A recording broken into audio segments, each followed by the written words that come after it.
자, 다음도 도르래와 관련된 문제야. 그치? 자, 가와 나는 그림이 약간 달라. 그치? 자, 우선에 도르래가 나왔어. 실이 나왔어. 그럼 뭐 표시하자? 장력 T라고 하는 거 반드시 표시를 하자. 장력 T라고 하는 걸 표시를 한 다음에 즉 A, B 각각의 물체에 대해서 무엇을 알짜임을 표시를 해놓자. 내용이 이해됐니? 따라서 장력 T를 표시한 다음에 물체별로 알짜임의 크기가 어떻게 되는지 모든 힘들을 표시한 다음에 그 알짜임의 크기를 먼저 표시를 하자. 잔소리 말고 얼른. 자, 우선 가부터 먼저 같이 한번 보도록 할까? 자, 가에서 보게 되면은 지금 A라고 하는 물체하고 B라고 하는 물체가 고정도르래에 연결되어 있어. 따라서 B라고 하는 거는 지금 그 도르래의 실이 위쪽 방향으로 TA라고 하는 힘으로 잡아당기고 있는 거고, A라고 하는 물체는 어때? 오른쪽 방향으로 TA라고 하는 힘으로 잡아당기고 있다. 그리고 문제에서 지금 뭐래? 모든 마찰과 공기저항을 무시한다라고 얘기를 했지. 따라서 가의 A 입장에서는 어때? 마찰력이 없기 때문에 그 물체에 작용하는 힘은 오로지 하나, 누구? TA라고 하는 힘밖에 없을 것이고, 그 힘은 질량 곱하기 얼마? 가속도라고 얘기를 해줄 수가 있겠네. 다음 B라고 하는 식에서 보면은, 자, B라고 하는 물체에서 보면 어때? 지금 아랫방향으로의 중력의 EMG라고 하는 힘이 작용을 하고 있지.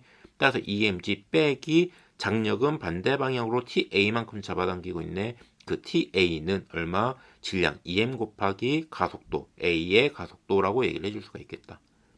그럼 두 식을 어떻게 연립을 한다라고 하면은 지금 어때? 두 식을 그냥 더한다라고 했을 때 TA와 마이너스 TA가 없어지게 되지. 따라서 얼마가 돼? EMG는 얼마? 3 곱하기 M 곱하기 A 가속도라고 얘기를 해줄 수가 있겠다.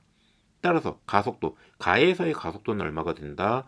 3분의 2 G라고 얘기를 해줄 수가 있어. 여기까지 내용이 이해됐니? 자, 그러면은 자, A에서의 가속도는 우선에 얼마? 우리가 3분의 2 G라고 하는 걸 먼저 구했네. 그치? 자, 다음 이제 나에서 가속도를 한번 구해보도록 할까? 자, 나에서도 마찬가지야. 두 물체가 실에 연결되어 있기 때문에 B에 작용하는 힘이 실이 TB라고 하는 장력으로 잡아당기고 있을 것이고, 마찬가지로 A에도 누가 TB라고 하는 장력으로 윗방향으로 잡아당기고 있을 거라고. 자, 그럼 나에서 A 입장에서 보면은 어때? 지금 A가 위로 올라간다라고 했으니까는 위쪽으로 잡아당기고 있는 TB가 훨씬 더 큰 거지? 따라서 TB-mg는 뭐 질량 m 곱하기 가속도 A라고 얘기를 해줄 수가 있고, 자, B 입장에서는 어때? 지금 밑으로 내려가고 있으니까는 중력이 더 큰 거지. 따라서 EMG-TB는 질량 EM 곱하기 A 가속도라고 얘기를 해줄 수가 있다.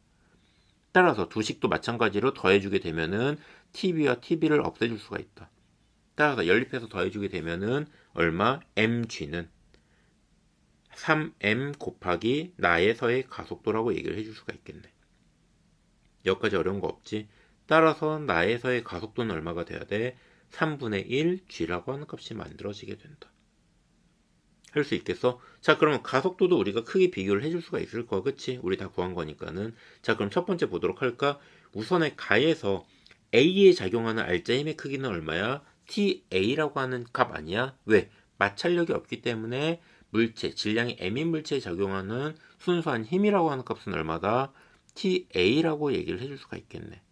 따라서 우리 TA라고 하는 건 뭐야? 질량 곱하기 가속도라고 했는데, 질량은 M이요, 가속도는 3분의 2 G라고 얘기를 했으니까는 얼마? 3분의 2m G라고 얘기를 해줄 수가 있을 거야. 여기까지 어려운 거 없지? 맞아. 그래서 가에서 물체 A에 작용하는 알짜 힘을 우리가 구했다. 자, 다음 두 번째 보도록 할까? 자, 두 번째는 가와 나에서의 무엇? 구간 가속도를 우리가 비교를 해줄 수가 있겠지. 왜? 가에서는 가속도가 얼마였니? 가에서는 가속도가 3분의 2 G였지만은 나에서의 가속도는 얼마였어? 3분의 1 G가 된다고. 따라서 가에서의 가속도가 나에서의 가속도의 2배라고 얘기를 해줄 수가 있다. 내용이 이해됐어? 자, 다음. 자, 가에서 B에 작용하고 있는 알짜 힘의 크기를 구해보도록 하자고.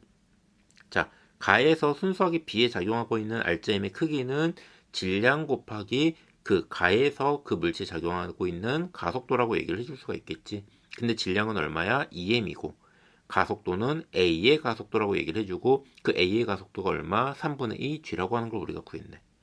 따라서 계산을 해주게 되면 얼마? B의 알짜임의 크기는 3분의 4 mg라고 얘기를 해줄 수가 있겠다. 여기까지 내용이 이해됐니?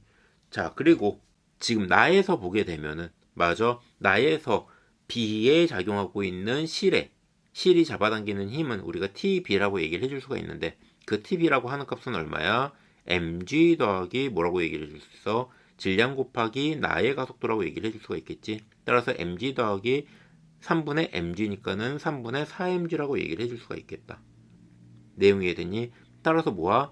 가에서 작용하고 있는 B의 알짜힘의 크기와 나에서의 실의 장력이라고 하는 TB 값은 어떻다? 같다라고 얘기를 해줄 수가 있다고.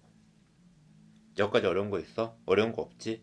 자, 그래서 뭐야? 조르의 문제가 나왔을 때, 뭐가 실이 표현이 되었을 때 우리는 무엇을 이용을 해서 실이 나왔네. 그럼 실의 장력을 T라고 표시를 한 다음에 물체의 알짜힘을 표시를 해서 문제를 꼭 풀어보도록 하자. 할 수 있겠지? 안녕히 계세요, 여러분.